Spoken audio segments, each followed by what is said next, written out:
Հակակոռուպցիոն կոմիտեի հարգելի նախագահ,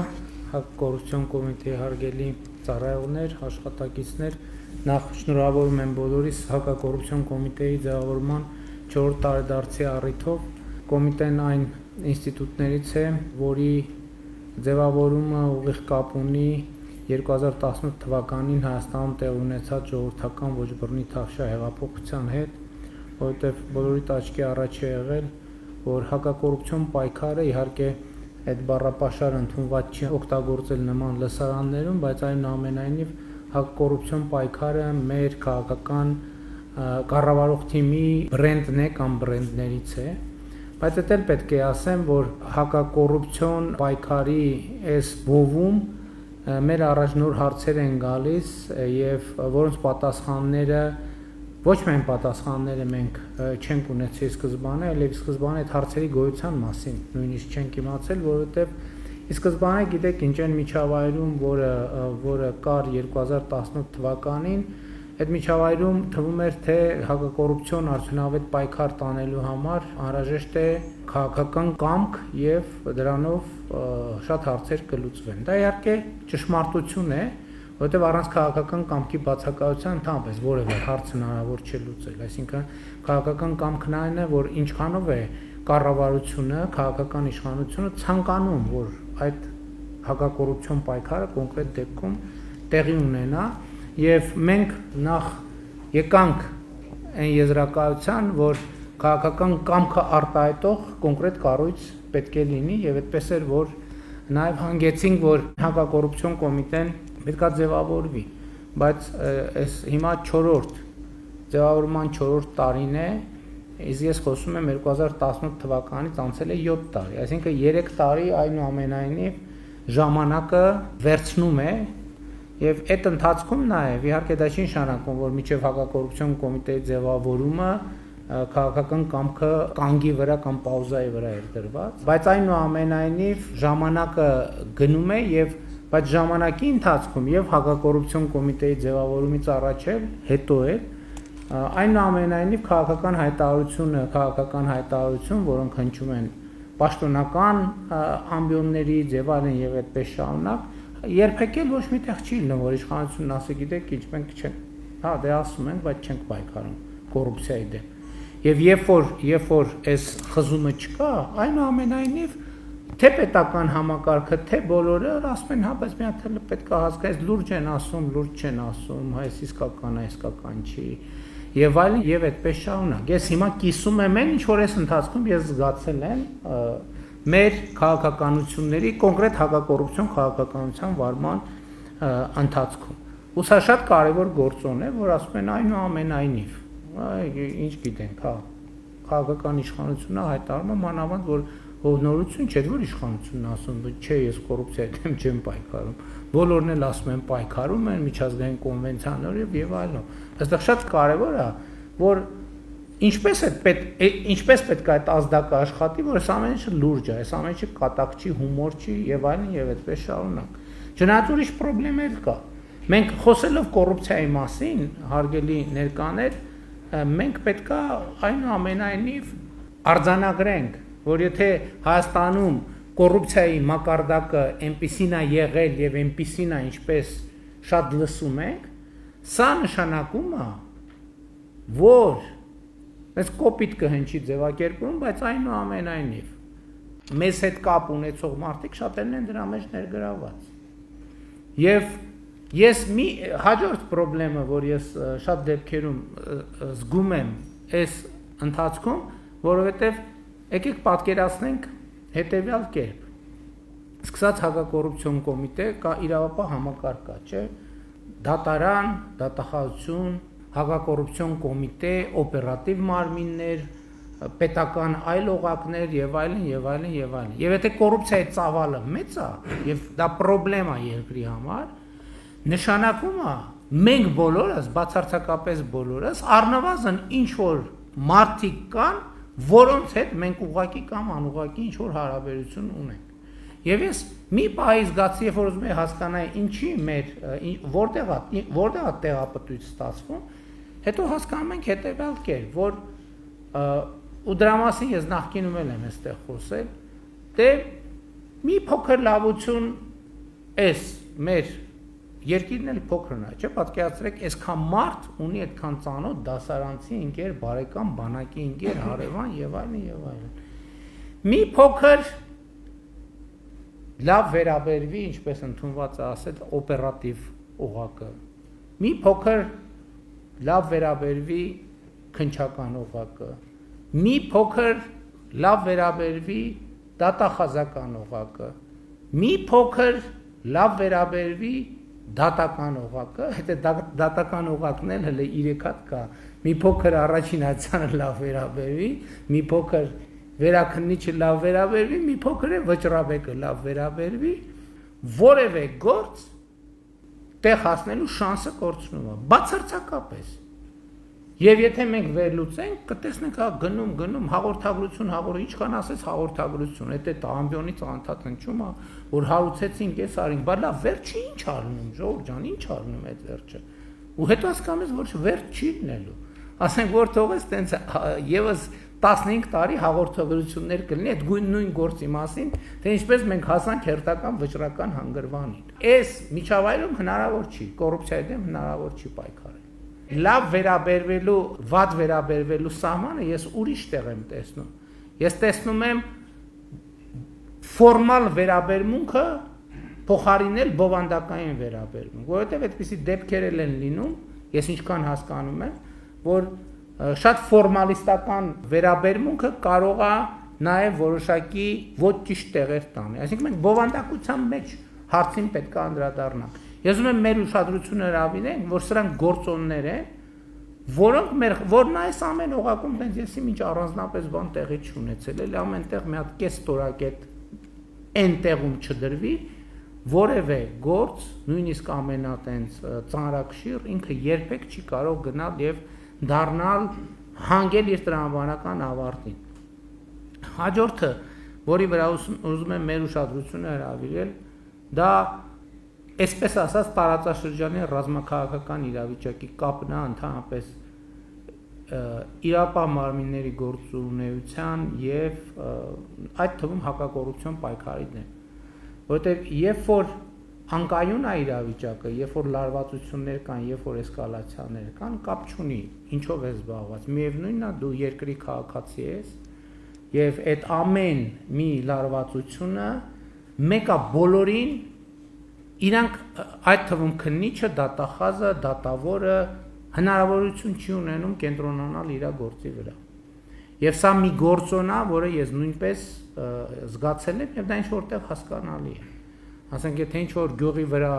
կամ ինչ որ տեղեր լարվածության օջախներ կան եւ այլն լարվածություն, նույն մարդիկ են բոլոր տեղերում, սկսած տնտեսությունից ավարտած իրավապահ համակարգով։ Եվ ես ինչի համար եմ սա ասում։ Հիմա երբ որ ես հետևում եմ, տեսնում եմ, որ այդպիսի տպավորություն կա, որ հիմա իրավապահ համակարգը ավելի ակտիվ է, այդ թվում հակակոռուպցիոն պայքարն է ավելի ակտիվ։ Իհարկե դա միակ գործոնը չի, բայց իմ գնահատմամբ նաև մեր տարածաշրջանում հաստատված խաղաղությունը ավելի շատ հնարավորություն է տալիս այդ թվում քննչական մարմիններին կենտրոնանալ իրենց գործի վրա։ Իհարկե այստեղ կադրային հարց ամենևին էլ երկրորդական չի, հակակոռուպցիոն կոմիտեի նախագահ ընդամենը ամիսներ առաջ է նշանակվել այդ պաշտոնում եւ կա նաեւ մի ուրիշ գործոն, որի մասին ես ուզում եմ այսօր անպայման նշել։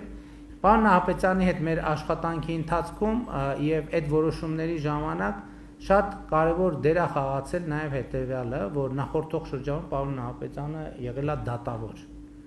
որովհետեւ այս տարիների ընթացքում այդ խոսակցությունները անընդհատ որ քննիչները ուրիշ կերպ են նայում իրադրությանը, դատավորները ուրիշ կերպ են նայում եւ այլն, ես պարոն Նահապետյանի խնդրել եմ, ասել եմ, որ շատ կարեւոր է, որ իհարկե պարոն Նահապետյանը նախկինում եւ քննիչ է եղել, եւ դատախազ, եւ քննչական համակարգ ղեկավարել։ Ես ասել եմ շատ կարեւոր է, որ հակակոռուպցիոն կոմիտեից դուրս եկող գործերը դատավորի աչքով նայվեն այդ թվում, որպեսզի այդ խոսակցության տարածքն էլ փակեն, որ այնուամենայնիվ քննիչը մի կերպ անկալում, դատավորը մի կերպ անկալում, Եվ ես հույս ունեմ եւ համոզված եմ, որ այս հանգամանքը նույնպես էական դեր կունենա հակակոռուպցիոն կոմիտեի աշխատանքների արդյունավետության բարձրացման իմաստով։ Հաջորդ գործոնը, որը ես էլի նկատել եմ, մեր իրավապահ համակարգը պետք է այդ էլ խոստովանել, իր համար սովորական չի սոցիալական ցանցերի եւ խոսքի ազատության այս պայմաններում աշխատել։ Որտեւ մենք նաեւ ընթացքում հասկացանք, որ կա նաեւ հետեւյալ խնդրեմ, երբ որ սոցիալական ցանցերով եւ այլնով հասցեական հարձակումներ են սկսում կոնկրետ քննիչների, կոնկրետ գործեր վարող քննչական խմբերի նկատմամբ, ընտանիքների անդամների նկարներ եւ այլն, սրանք են գործոններ, որ բոլորը մարդ են, ոչ մեկ չի կարող տենց լիարժեք վահանով փակվել եւ ասել, որ ոչ մի բան չկա, եւ սրանք էլ են գործոններ, որոնք ազդում էին process-ի վրա։ Ինչու եմ ասում ազդում էին, որովհետեւ իմ կարծիքով, երբ որ դա մի նոր երևույթ է, այնուամենայնիվ համակարգերը սկսում են ադապտացվել դրան, նաեւ դրանց հակազդելու ձևեր են գտնում եւ իմ տպավորությամբ նաեւ մեր իրավապահ համակարգը, այդ թվում հակակոռուպցիոն կոմիտեն արդեն ավելի ադապտացվել է այդ իրավիճակին եւ կարողանում է շատ թե քիչ այս իրավիճակներից պաշտպանվել։ Հաջորդ հարցադրումը կամ մթնոլորտը կամ դրույթը, որը կա, հետեւյալն է, որ հիմա այդպիսի հարց է օդում կախված, թե արդյոք Հայաստանում բոլորին լսում են, բոլորին գաղտնալսում են, որովհետև ակնհայտ շատ առանցքային գործերի հետ կապված գաղտնալսումներ են հրապարակում եւ այլն եւ այդպես շարունակ։ Հայաստանում օպերատիվ հետախուզության մասին օրենքը նորություն չի, այստեղ նորությունն ինչ է։ Նորությունն է նա, որ օպերատիվ հետախուզության մասին օրենքով հստակ սահմանված է եւ ընդ որում բոլոր ամենաժողովրդավարական երկրները ունեն այդ համակարգերը, որտեղ հստակ սահմանված է երբ, ինչպես, որ դեպքում, ինչ պայմաններում կարելի է իրականացնել այդ օպերատիվ աշխատանքը։ Իսկ ո՞րն է նորությունը։ Իսկ նորությունն է նա, որ քանի որ մեզ համար հանցավորության կոռուպցիայի դեմ պայքարը շատ կարևոր եւ սկզբունքային է, կառավարությունը այո, ըստ հնարավորին ներդրումներ է անում, որպեսզի Հայաստանի օպերատիվ մարմինները տեխնիկական կարողություններ ունենան։ Բայց եկեք պատկերացնենք, որ Հայաստանի կառավարությունը ասում է, որ մենք ուզում ենք պայքարենք կոռուպցիայի դեմ, հանցավորության դեմ ենք ուզում պայքարենք եւ գոնե ինչ որ մի կայուն մակարդակով չի ֆինանսավորում, որպեսզի մեր օպերատիվ եւ քննչական մարմինների տեխնիկական կարողությունները զարգանան։ Դա եղավ ամբիոնից հայտարարություն։ Մյուս կողմից հանցավորությունը ինքը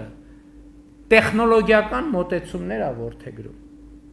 Եվ եթե իրավապահ համակարգը ինքը տեխնոլոգիական մոտեցումներ չորդեգրի, ամբողջ հանցավորության դեմ պայքարը կձախողվի։ Հիմա մանավանդ, ասենք ցուցմունքով, ուղղակի ցուցմունքով որևէ մեկին հնարավոր է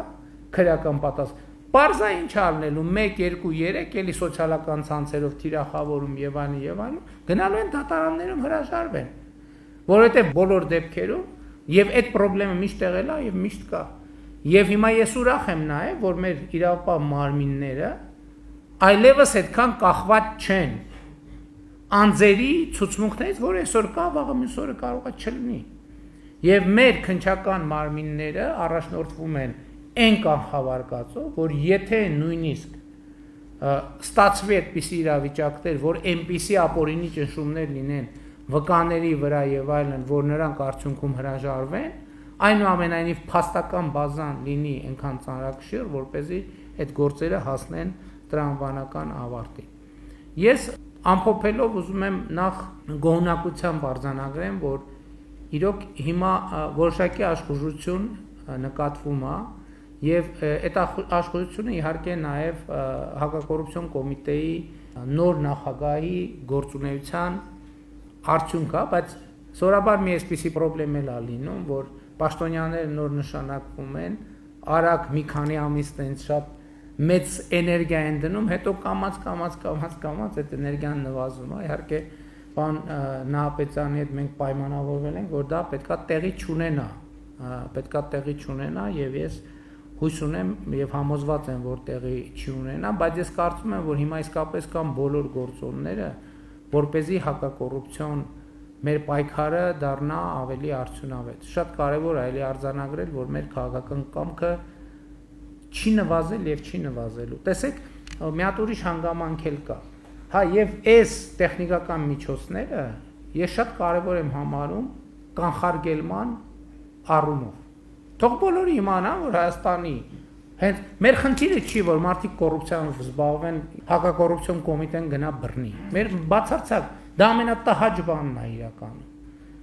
Որևէ մեկին դա հաճույք չի պատճառում։ Ընդհակառակ մեր խնդիրը կարևորագույն մենք մեծ ներդրումներ ենք անում կոռուպցիայի կանխարգելման, եւ ոչ թե մի կողմից կոռուպցիան խթանենք, որ գնանք մյուս կողմից բռնենք, ասենք, վայ, տեսեք, բռնի։ Սա անիմաստ գործունեություն է, եւ ես հիմա այս բաներին հետևելով ես շատ գոհ եմ, որ մարդիկ տեսնեն, որ այսօր մեր հակակոռուպցիոն կոմիտեն բավարար, չեմ ասում լավ, բավարար տեխնիկական հագեցվածություն ունի եւ ինչ արած հակակոռուպցիոն կոմիտեն ունի նաեւ օպերատիվ բլոկ, որը էլի դեռ ժամանակ պետք է գա, որ մենք ամբողջական արդյունքները գնահատենք, բայց գոնե միջև այս պահը տպավորությունն այնպեսին է, որ դա լավ համակարգ է, որովհետեւ էլի շատ դեպքերում մենք հանցավորության դեմ պայքարում ինչ երևույթ ենք տեսնում, արտահոսքի երևույթ, որ կարող է օպերատիվ հետախուզական միջոցառման ենթարկվող մարդը իմանա, որ իր նկատմամբ օպերատիվ հետախուզական աշխատանք է իրականացում, որը էականորեն այդ աշխատանքի արդյունավետությունը նվազեցնում է։ Հիմա հակակոռուպցիոն կոմիտեի դեպքում այդ ինֆորմացիային տիրապետող մարդկանց շրջանակը հնարավորինս նեղ է, ինչը նշանակում է, որ այդ երևույթները ավելի կառավարելի են դառնում։ Եվ հետևաբար հարգելի գործընկերներ, ես ուզում եմ շնորհավորել մեզ, ձեզ բոլորիս հակակոռուպցիոն կոմիտեի ձևավորման 4-րդ տարեդարձի առիթով եւ ուզում եմ շնորհակալություն հայտնել բոլորիդ այս ընթացքում ձեր կատարած աշխատանքի համար եւ ուզում եմ նաեւ ընդգծել, որ տեսեք խոսք է գնում նրանից, թե հակակոռուպցիոն կոմիտեն ինչքան վերականգնեց եւ այլն, դա էլ ամենակարևոր ինդիկատորը չի, որովհետեւ երբ որ օրինակ հակակոռուպցիոն պայքարի զգացողություն կա երկրում, դրանց պետական բյուջեի եկամուտները ավելանում են ոչ անմիջապես ուղիղ կապի հետ, որովհետև երբ որ մարդիկ հասկանում են, որ պետությունը մեկը իր եկամուտների հետևից գալու է, դա վարքագծային փոփոխություն է բերում։ Ես որ ասում եմ, այդ ընկալումը մի կողմից իհարկե քաղաքական իշխանության համար խնդիր է, որովհետև մենք չենք ուզում, որ տպավորություն ստացվի, թե բանի բռնատիրական տրամաբանության մեջ ամեն տանը բան է դրած կամ ամեն սենյակում ինչ-որ բոլորը օպերատիվ մշակման ներքո են։ Մի կողմից սա իհարկե մեզ համար բարդ է, այդպիսի զգացողությունը ռիսկ է մեզ համար, բայց մյուս կողմից ասում եմ լավ է, որ մարդիկ իմանան, որ մեր իրավապահ մարմինները ունեն բավարար տեխնիկական միջոցներ եւ ինչի համար է լավ, որ ես հույս ունեմ, որ դա կանխարգելիչ որոշակի նշանակություն կունենա, մարդիկ միանգամի փոխարեն 7-8 անգամ կմտածեն գնան այդ քայլի թե չէ։ Եվ սա է հենց մեր նպատակը։ Մեր նպատակն է, որ մենք մեր քաղաքականություններով կանխարգելենք, որպեսզի դա տեղի չունենա, որովհետև հետևանքի վերացումը ինքը իրականում մենք կարող ենք ուրախանալ դրա արդյունավետության համար, բայց ինքը ընդհանուր առմամբ ուրախալի երևույթ չի։ Կրկին անգամ բոլորից շնորհակալություն եմ հայտնում եւ հույս ունեմ եւ համոզված եմ, որ հակակոռուպցիոն կոմիտեի աշխատանքը գնալով կդառնա ավելի արդյունավետ։ Իհարկե շենքային խնդիրներ կա, որը շատ վաղուց օրակարգային է եւ ինքը մեծ ծավալներ ունի եւ մենք նաեւ մտածում ենք այդ շենքային խնդիրների լուծման ինչ տարբերակներ ունենք, բայց սա կայացման process է, երբեք էլ ոչ մի կետում չի լինելու իդեալական։ Եվ ես ես վերջերս արձանագրեցի, որ իդեալի փնտրտուքը կամ իդեալի ձգտումը իրականում մեզ շատ խանգարում է։ Մենք չպետք է իդեալի ձգտենք, այսինքն ինչ ենք ձգտում մի բանի, որ երբեք չի լինի։ Իդեալի ձգտելը մեզ ցույց չի տալիս մեր այս պահին ունեցած հաջողությունը վայելել եւ բավարար բերկրանք ապրել այս պահին ունեցած հաջողությամբ, որովհետեւ մեր այս պահին ունեցածը մեկը իդեալական չի։ Եվ ապագան ոչ մի պահին էլ չի լինելու իդեալական։ Բայց դա չի նշանակում, որ այն որ իդեալական չի, ոչ միտեղ իդեալական չի, դա չի նշանակում, որ մենք պետքա հրաժարվենք կամ այդ ինքնախարազանման անընդհատ այդ տրամաբանության մեջ մնանք, անընդհատ ասենք, որ չի ստացվում մեզ մոտ ոչ մի բան, չի ստացվում այն պատճառով, որ իդեալական չի։ Ոչ միտեղ իդեալական չի եւ չի լինելու։ Խնդիրը հետեւյալն է, որ ամեն հաջորդ տարի, ամեն հաջորդ գործ ավելի արդյունավետ լինի, քան նախորդը, եւ մնացած ամեն ինչում մենք կայուն առաջընթաց ապահովելու հնարավորություն ունենանք, ինչը կարծում եմ այսօր տեսանելի է եւ ուզում եմ բոլորիդ շնորհակալություն հայտնեմ դրա համար։